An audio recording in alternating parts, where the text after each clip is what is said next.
నమస్తే అండి. అరుణాచలేశ్వరుని దర్శించుకున్నాక మనకు గిరి ప్రదక్షిణ చేయడం అనేది ఒక సాంప్రదాయం. అయితే ఈ గిరి ప్రదక్షిణ చేస్తూ ఉండగా అంటే 14 కిలోమీటర్ కాలినడకన వెళ్తుండగా అక్కడ మనకు దాదాపు మోక్ష మార్గం ఉంటుంది.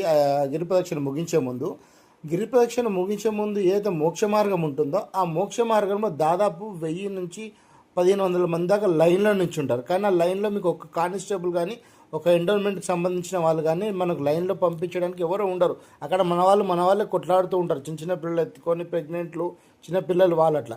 కానీ ఇక్కడ ముందు ఏదైతే ముఖద్వారం ఉంటుందో అక్కడ పోలీసులు వాళ్ళ చేతి వాటాన్ని ప్రసాదిస్తారు. ఎందుకంటే మనం తొందరగా వెళ్ళాలి. అప్పటికే మనం 14 కిలోమీటర్లు అంటే 7-8 గంటలు ప్రయాణం చేసి ఉంటాం కాలినడకన్నా.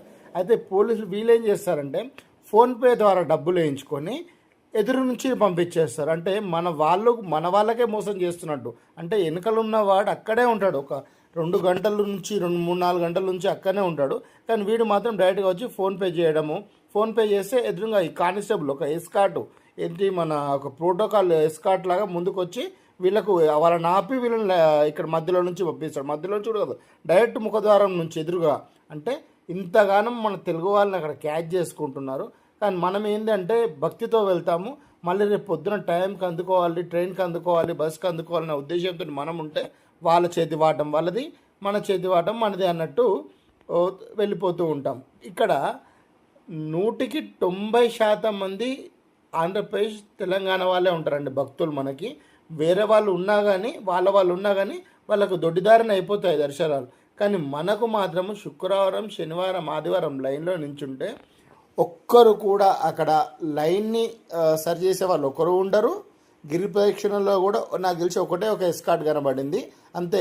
మిగతాదన్నీ మనమే చూసుకోవాలి. శుక్రవారం, శనివారం, ఆదివారం తినే తిండి, తాగే నీళ్ళు, ఉండే హోటల్ రేట్లు కూడా ఎక్కువ.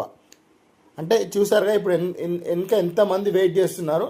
కానీ ఇక్కడ పోలీసు వాళ్ళు చేసేది ఏంది, ఇక లైన్లో పంపిస్తున్నట్టు చూసుకోవడం, అక్కడ నుంచి డబ్బులు, అది కూడా ఎట్లా ఫోన్పే చూస్తున్నారు కదా, ఫోన్పే నెంబర్ చెప్తాడు, ఫోన్పే పే చేయాలి, ఎదురు నుంచి పంపించేస్తాడు.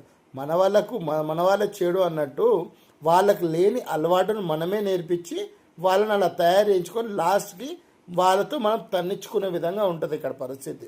చూడండి, మనం భక్తితో వెళ్ళడము, అక్కడ వాళ్ళు దాన్ని క్యాచ్ చేసుకొని గవర్నమెంట్కు, తమిళనాడు రాష్ట్రానికి ఏమైనా ఉపయోగకరంగా ఉందంటే లేదు, వాళ్ళ జేబులు నుంచి నింపుకోవడానికి. అదే 200 రూపాయలు టికెట్ పెట్టినంటే ఎండోమెంట్కి ఏమన్నా వచ్చేది. కానీ అలా కాదు, వాళ్ళు పర్సనల్గా ఫోన్పే చేయించుకోవడం, ఇక్కడ చేతి వాటం. ఇక్కడ మెయిన్గా మన వాళ్ళేనండి.